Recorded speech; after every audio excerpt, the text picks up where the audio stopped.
They said the tide brings back what you lose. Shells, driftwood, the occasional shoe. They never said what it might ask for in return. Find somewhere dark and quiet. Put your headphones on. Listen closely now. Tonight's story is called The Tide That Forgets. The pocket is small. A coin, a flattened prayer, a scrap of paper with a name. Mara feels the tug. First a cool numbness along her palm. Then the pocket pulls open like a mouth. Something slides free. She says the name out loud and loses it mid-sentence. The word vanishes as if the air swallowed it. Who was that for? She asks, and can't find the syllables to answer. Do you feel that? The sea is patient, and it listens. This is where we trade comfort for curiosity. I'm Samnang. Tonight, we go to a town that learned the ocean keeps accounts, and sometimes the ledger is cruel. Section 1. The Town, Mara, and the First Return.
At first, the gaps were small.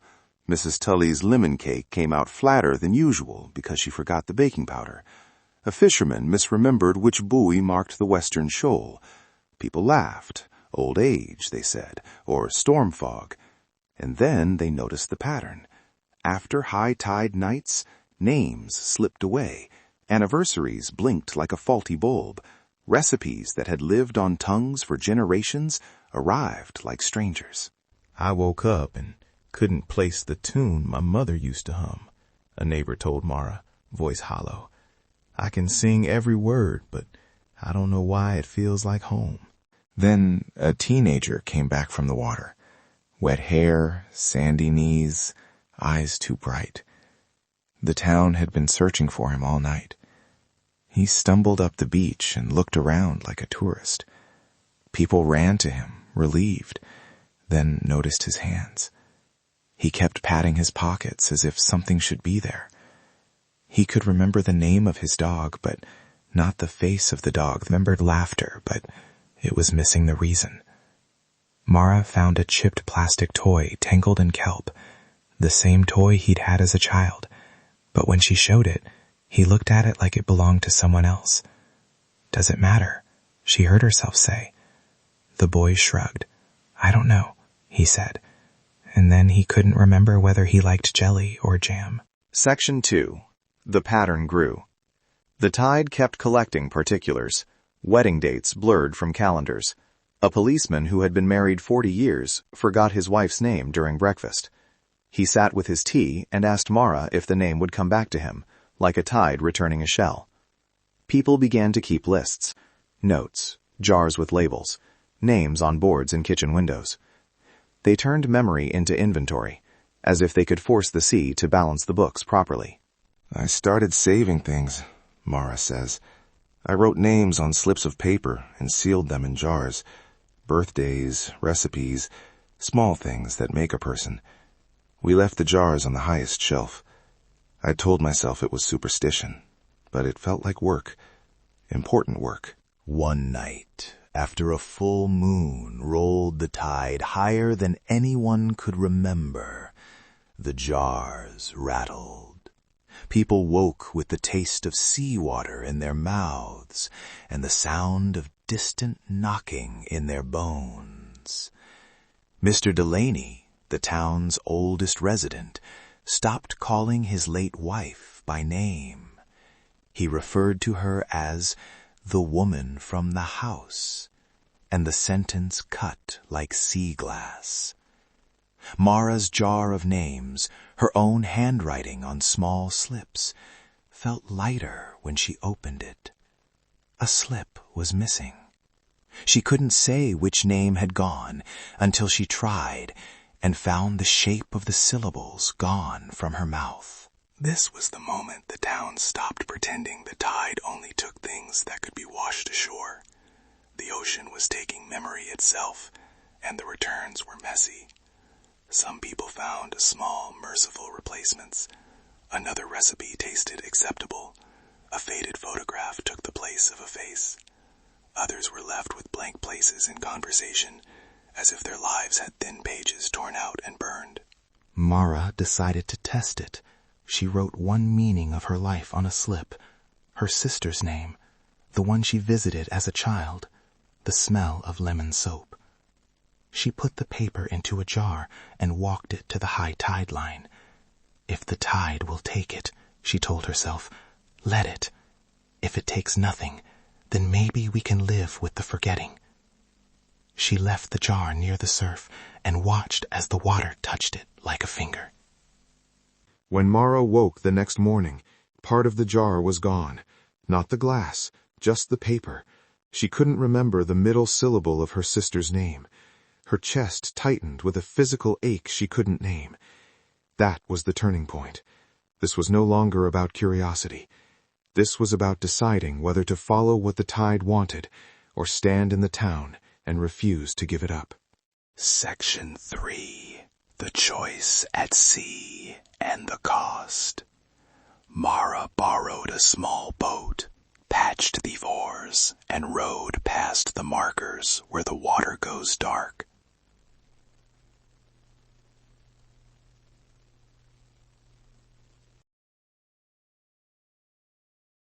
The sea that morning was polite, the kind of polite that doesn't warn you when it will become cruel.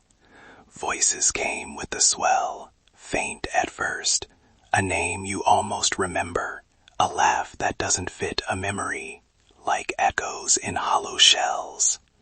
Mara rode until the shoreline shrank to a bone, until the town lights were a scatter of fireflies. The tide spoke then. It didn't use words humans own. It slid a memory across her tongue like a coin, then showed her what it would offer instead. A second chance, a life free of one hurt, in exchange for the loss of one truth. It wanted something of me, she says simply. I could feel it like a pressure behind my teeth. I thought of the missing boy, of Mr. Delaney's quiet eyes. I thought about how painful some truths were. Maybe the tide is mercy in its own way. But what right does the sea have to decide what memories we keep? Mara reached into the water and found her sister's name in a handful of foam, half-letters like driftwood shaped into language. She could grab it and drag it back, but the tide bristled. Pulling would mean taking other things the sea had already held, a child's first words, a recipe that used to bind neighbors together, the scent of someone's childhood kitchen. The more she clawed, the more the water answered with less and less. Each retrieved memory came back frayed, like fabric chewed by salt. At the last moment, Mara let go. She shouted her sister's name once, clear and bright, then let the sound dissolve into the air. She came back to shore with pockets empty of names, but heavy with a decision. The town divided. Some wanted answers, dread the bay, drag nets until the sea surrendered. Others learned to live with the holes, to make new rituals where old ones died. Children hummed songs whose origins they couldn't name. People married again without remembering the precise moment they promised before. Some nights you could walk past the harbor and see two people talking, and watch the space between them where remembered laughter should be. We stopped keeping certain things in our pockets, a neighbor said softly. Keys, letters. We stopped bringing pictures to the beach. But then we started a new thing. At the festival each year, we light a lantern and say one small thing we hope we won't forget. It's not perfect, but it's ours. Aftermath. The town learned new language for loss. They called it a blessing when grief eased, and called it theft when a lullaby disappeared. Mara stayed, because leaving would have felt like admitting the sea had won. She kept jars on shelves, and sometimes she found slips returned in unexpected places, tucked behind a beam, inside a loaf of bread, tangled in seaweed on the rocks. But those returned slips were always missing one edge, one letter, a small piece of the person who'd written them. Final sting, one dawn after a low brown tide, a small wooden whistle washed up near the jetty. A child picked it up and put it to their lips. The note that came out wasn't quite right. The melody was familiar, but the child didn't know the words that should go with it. Someone in the crowd began to hum along and stopped halfway, reaching for a phrase that wasn't there. The sea had returned an object, yes, but it had not returned the reason. Sometimes the loss is smaller than a name, and sometimes it is the thing that teaches you who you are. If you're still here with me, notice the silence for a moment. The tide keeps accounts, not with ink, but with forgetting. It offers exchanges you don't get to read the terms for. That is its danger and its terrible mercy. Pay attention to the details, what you tuck into pockets, what you promise to remember. The night remembers. The sea remembers differently. If this tide stayed with you, Share it with someone who listens in the dark. Subscribe to Nature's Dread so you never miss an episode.